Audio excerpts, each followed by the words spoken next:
Summer of the Mariposas by Guadalupe Garcia McCall, read by Melinda Garcia. Chapter 3. La estrella.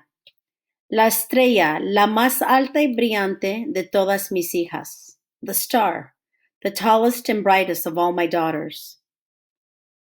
When we got back to the river's edge, the girls exhausted themselves prepping the body for the trip. Velia held a flashlight, while Juanita, who had brought a pair of Papa's old jeans, one of his dress shirts, and his cowboy boots, dressed the body with the reverence of a dedicated mortician. Afterward, we slept with the Mariposas in the car. At 5 o'clock in the morning, the girls got up and splashed cold river water on their faces. I don't like it. Peta scrunched her chubby face in disgust when they propped the dressed body up against the mesquite trunk. He was as rigid as mannequins at J.C. Penney, with a baseball cap on his head, dim sunglasses over his lifeless eyes, and his arms crossed awkwardly in front of him. He looks too much like Papa, Delia admitted, stepping away from him. Velia scrubbed away the thick layer of rouge Juanita had applied to his cheekbones in the dark. He looks like a prostitute. He does not, Juanita said. Don't take it all off. He needs to look alive. Delia helped her twin sister scrub off the excess makeup from the dead man's neck. He doesn't look alive. He looks ridiculous. Men don't wear makeup, Juanita. Fine, have it your way. But we're going to get caught if he doesn't look half alive, Juanita answered.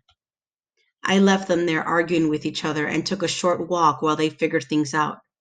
Once they got the body in the car, I'd drive us up to the International Bridge and turn it in. We'd be home in time to fix breakfast for Mama. Then we'd go to bed and only dream about what could have happened after this night. I walked alone along the riverbank.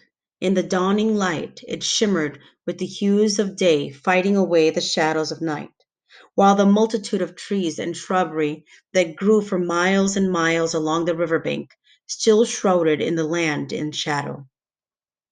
Suddenly, to the left of me, about 10 yards southeast along the river, beyond the twisted path my sisters and I had worn into the thicket, two small figures ran past me and out of the dusty brush right up to the river's edge.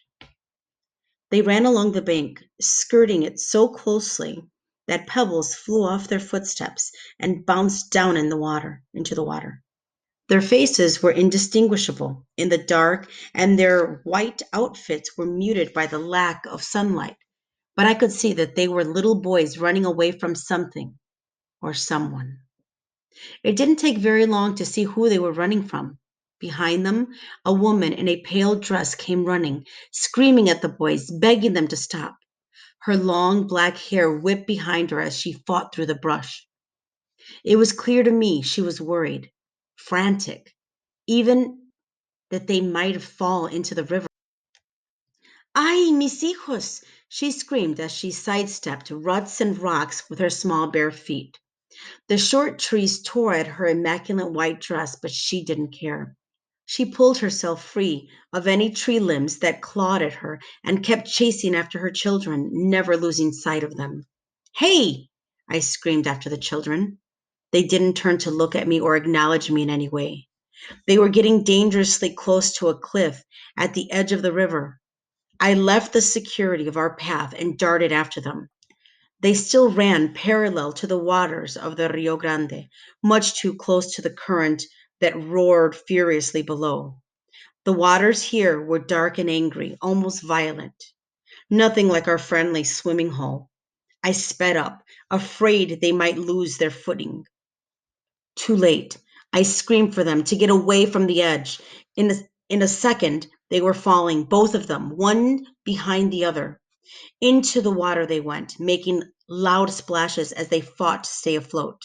Without thinking, I scrambled up to the edge and jumped in after them. The roar and chilliness of the dark water awakened my senses, and my heart constricted in my chest as I came up for air. I had to fight the undercurrent to keep from being swept away. As I struggled to stay afloat, I looked around wildly for the children who I clearly saw fall into the waters seconds before me. They were 15 feet away from me, being dragged down into the body of a heavy current. Their mother, running along the river, cried and screamed for me to help them. Ay, mis hijos, she wailed miserably. I swam with long, even strokes, trying to remain in control of my body, not letting the undertow pull me down, but my efforts were in vain. The water rose over my head and swirled around me like a whirlpool, dragging me deeper and deeper until the thin light of dawn turned into darkness, and I couldn't see anything anymore. All was obscurity and cold, and I thought I would drown. What would Mama think? Did I fail my sisters? My lungs ached with the pressure of the unreleased air. Just when I was about to give in, the roaring stopped and I felt myself break through the surface. The fresh morning air hit my lungs like a blow to the chest, and I pressed a fist against my heart as if to stop the pain from killing me. As I coughed and sputtered in agony in the now calm water, I saw one of the boys floating before me. I grabbed his arm and pulled him in. Dragging him over my shoulder, I began to swim toward the riverbank, where his mother was crying out for me to bring him to her. When I got close enough, she stepped back. You're too late. He's drowned, she wailed as she stood watching me struggle with her son's body. At her words, inexplicably, the boy's body slipped from me. It bobbed in the water and wavered in the pre dawn light, then disappeared before my very eyes. I turned around to look for his brother and saw him drifting a few feet away from me. Before I could dive in for him, he vanished like a strange mirage. Here, let me help you, their mother said, extending her hand to me from above. The hand was cold as a corpse, but I took it anyway. At first, I attributed the coldness to her state of despair or my own soakedness. But when she pulled me out, she spoke again, and what she said made me want to jump right back in the water. It is always the same way, she said, her expression helpless in a worn, weary face. The woman's hair was long and disheveled, and her long, tonic dress was torn and frayed. I could tell it used to be a white robe of some kind when it was new, but it was so old it was gray now. On the whole, she looked unkempt and malnourished, close to death. They drown before I can reach them. It is my nightmare, my destiny, my fate to search endlessly for them by night only to find them drowned with the sigh of the morning. Recognition entered my mind, and I froze, unable to speak. The woman's eyes softened, and she looked sad. You know who I am, don't you? Llorona? I whispered, the dreadful name, before I could censor myself. Most women would be offended to be mistaken for the ghostly apparition, but she didn't flinch at the horrific namesake. Instead, her smile was apologetic and teary. It evoked compassion rather than fear. Some call me that, she admitted as she tried to take my hand. Do not be afraid, I cannot harm you. Was she saying she was La Llorona? As much as the idea of talking to a ghost fascinated me, it also frightened me. I had heard so many awful things about La Llorona that I couldn't help it. I pulled away from her and took a few steps back. But you killed your children. It was common knowledge, more than a legend. Every mother on both sides of the border warns her children that La Llorona will get them if they wander too close to the river. I couldn't help but wonder if by playing in it all summer we hadn't cursed ourselves. I know what they say, she admitted. I've heard the stories many times through the centuries, but they are mistaken. I did not drown my chiquitos. You didn't? Then why do they run away from you? I looked back at the dark river, wondering if I had really seen her children drowning. Had I imagined trying to save them? Was it possible I was dreaming all this? La Llorona stepped away from me and turned to the river. She wrapped her arms around herself as if the memory gave her a chill. We were arguing that night, their father, Herran, and I, about his decision to leave. We fought over the children, dragged them into our pain. Mis hijos were so scared, so confused, that they fled toward the river in darkness and drowned.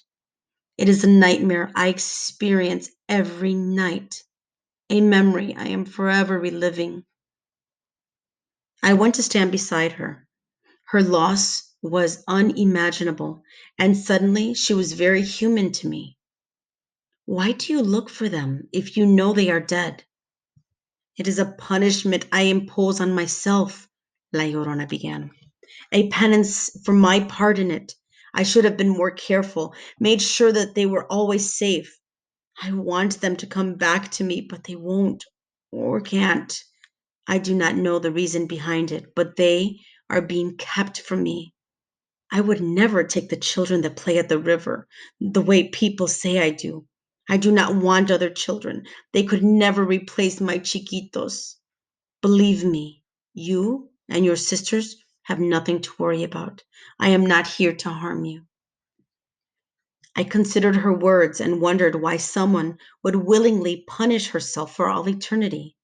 It seemed impossible to me. But then again, I was standing on the edge of the river talking to a ghost. Nothing was normal. Nothing made sense. Then what do you want from us? You were chosen for the goodness in your heart, she explained. Like Juan Diego, the most humble of the Virgen's children, you are noble and kind hearted. You displayed great courage when you jumped into the water to save my sons. Your sister was right when she said finding the body of the drowned man was not an accident. She took my hand once again, her touch still deathly cold. Standing beside the hackberry shrubs with hundreds of empty, desiccated cocoons still clinging to their branches, and a carpet of butterfly corpses under her feet. La Llorona did not look anything like a malevolent specter. She looked more like a tired, heavily burdened woman. My sisters are waiting, I said, trying to take my hand from her so that I might escape if I had to. La Llorona let go of my hand. Please, try to have faith. I am here in your service to guide and protect you, she said. I put my hands under my arms to warm them. Protect me? From what? Yes, she said, a weary smile curling around her lips. She had a look of age about her, despite appearing no older than Mamma. It was something in her eyes. The sorrow of the long ages lived in them. Aztec? I asked, surprised. Mamma never said we were Aztec. Papa was fair-haired and light-complected, implying a Spanish bloodline rather than a native Mexican. But Mama did have olive skin, black hair, and dark eyes. Yes, you are descendant of great people, she continued, pulling my attention away from my wild, erratic thoughts and making me focus on the situation at hand. At that very moment, the sun burst out from beneath the horizon, and La Llorona's features changed. She went from being a tired woman to looking downright frightening. Her disheveled hair suddenly turned completely white. The loose, silvery strands writhed around her head like serpentine ghosts, more fearsome than Medusa's. La Llorona's gaunt face shriveled up like a pale raisin, becoming sallow and ashen, creased by centuries of wrinkles and dark blotches. But it was her eyes that scared me the most. They turned a deep, evil black. They glittered like cursed gemstones. I was so terrified I couldn't move, but I trembled where I stood. I couldn't speak for a moment. My throat tightened, and I was having trouble breathing. Don't be afraid, she pleaded. I don't have much time. Once the sun rises completely, I must go back.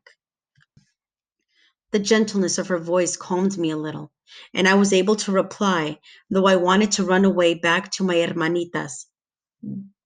Go back where? Where? Why are you here? I have been sent here to help you find your way, La Llorona said. There is a path designed for everyone, and everyone must walk in his or her path. This is your path. You must walk it. To refuse would be unfortunate. Unfortunate.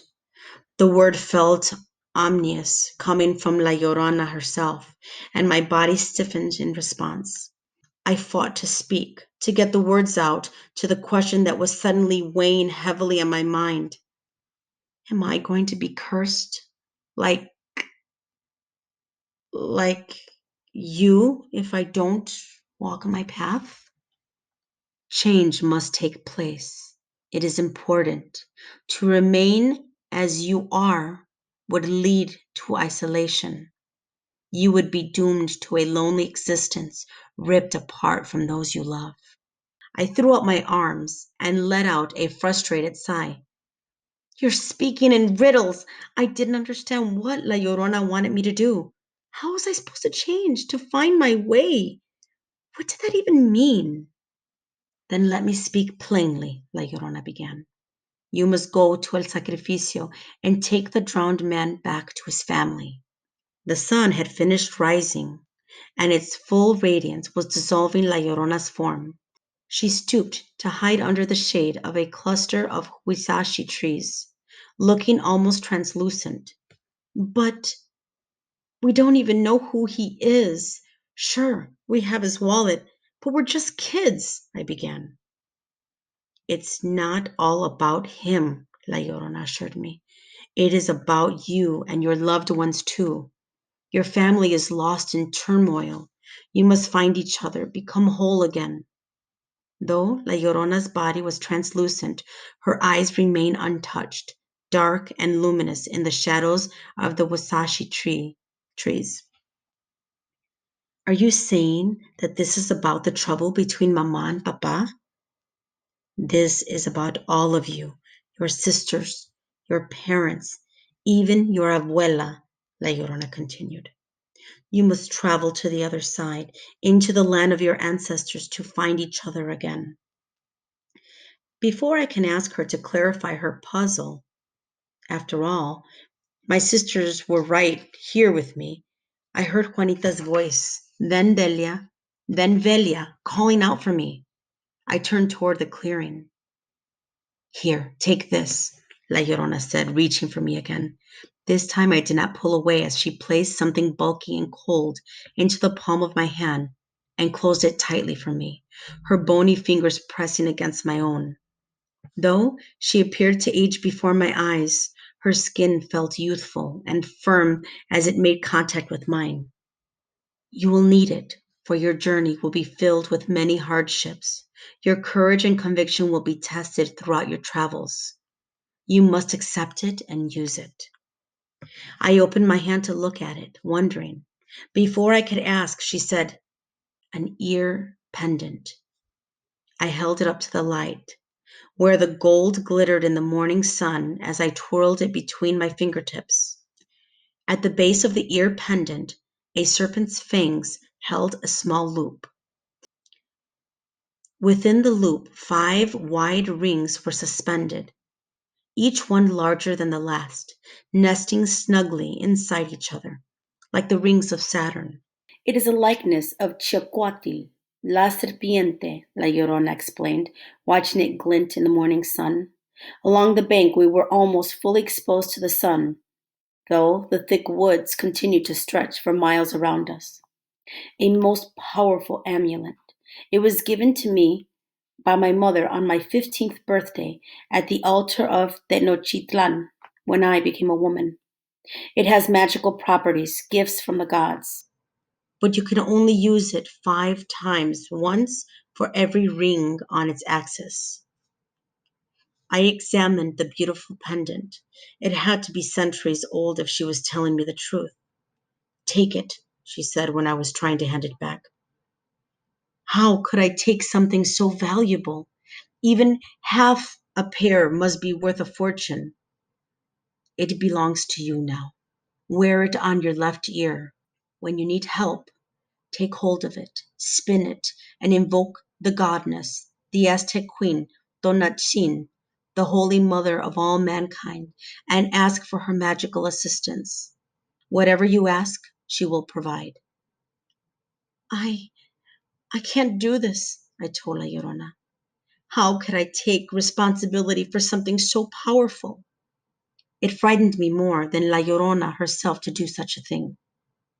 This ear pendant can do many things, La Llorona insisted. Can change your aura and provide you with safe passage as you travel from your world into ours. But be careful to use it wisely. Never call upon its power in anger or arrogance. You and your sisters must remain pure of heart on this journey. Odelia, be courageous, but remember also to be noble and kind. If you do that, everything will be all right. Odelia, is that you? Juanita's voice startled La Llorona, who stepped back into the brush. They're just little girls dreaming up an adventure. I can't drag them down to Mexico.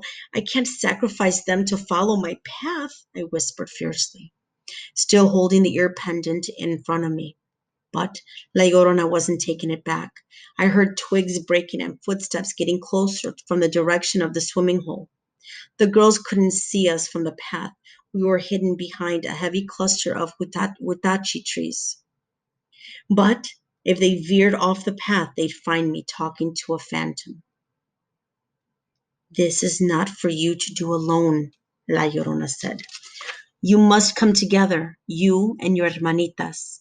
You must rejoice in the strength of sisterhood and return the man to his family. Because we're lost? I asked. Even as I said it, a pang of recognition that La Llorona was exactly right about us, that we were lost, fluttered to life within me, much like the mariposas who were beginning to stir in the morning light. At the same time, La Llorona confirming Juanita's crazy plan made me question my own sanity. But what if she was right? If doing something as simple as returning a dead man to his family could save our family, shouldn't I try? Yet, the thought of going into Mexico without telling Mama where we were going or why made me feel awful. We hadn't even left her a note. What would she think? Would she feel abandoned again? Delia and Velia were arguing with each other in the brush behind us. They weren't more than 10 feet away, but the cluster of wisashis sheltered us from their view. She left, Delia declared. No, she wouldn't do that. She wouldn't leave us out here all alone, Velia said. Their voices were getting closer and closer until I knew they were only a few yards away. I focused back on the spectral woman whose voice was becoming more strained. It is the only way, La Llorona whispered. Your mother and sisters need you. They are lost in despair. They needed me right here, taking care of them. Mama was depending on me to keep them safe. I'm tired of your riddles. I'm taking them home, I said, turning to go. Please, La Llorona pleaded, standing up and stepping in front of me. You must take him back. Do it for him. He's just a man who was committed to a selfish act. Don't do it for his wife either. She cries for him for her own selfish reasons. Don't even do it for his little ones, who, like many children, have already turned to their play without thinking much of him anymore. Do it for your hermanitas. Deliver the man to his family, and then drive your sisters to El Sacrificio to see their abuela. Reunite your family, Odelia. It is all part of the journey you must take, the path of true happiness. Odelia? Who are you talking to? Juanita burst through the bushes from another direction. I thought she was with the twins behind the wasashis. She stopped abruptly and stared at me. And why are your clothes all wet? She asked. I looked around for La Llorona, but the apparition was gone. Nobody, I said, suddenly feeling stupid. I'm losing it, I thought, as I pushed the branches aside, fighting my way back to the clearing. But I heard voices, Juanita insisted. I tucked the ear pendant into my pocket for safekeeping. Me too. I think it's Delia and Velia arguing again. No, Juanita said. I heard them, but I heard you too. You were talking to someone out here. I wasn't. That was one thing I hated about Juanita, the way she clung to things and wouldn't let them go, like a dim-witted gnat stuck on a piece of rotting fruit. I couldn't explain to her who I'd been talking to, but she wouldn't let go. Yes, you were. I heard you, she insisted. Why are you lying to me? Okay, fine, I admitted. I was talking to La Llorona. She wants us to take the drawn man home. I tried telling her we couldn't, but she said we have to do it because it's our destiny or something. I couldn't understand her. She talks in riddles. There, I admit it. I was talking to a ghost. Are you happy now? Fine, don't tell me. I don't care. I don't have to know. Juanita clapped her mouth shut and stalked off. I followed close behind without saying another word. If I'd known the truth was the only thing that could shut Juanita up for good, I would have stopped lying to her years ago.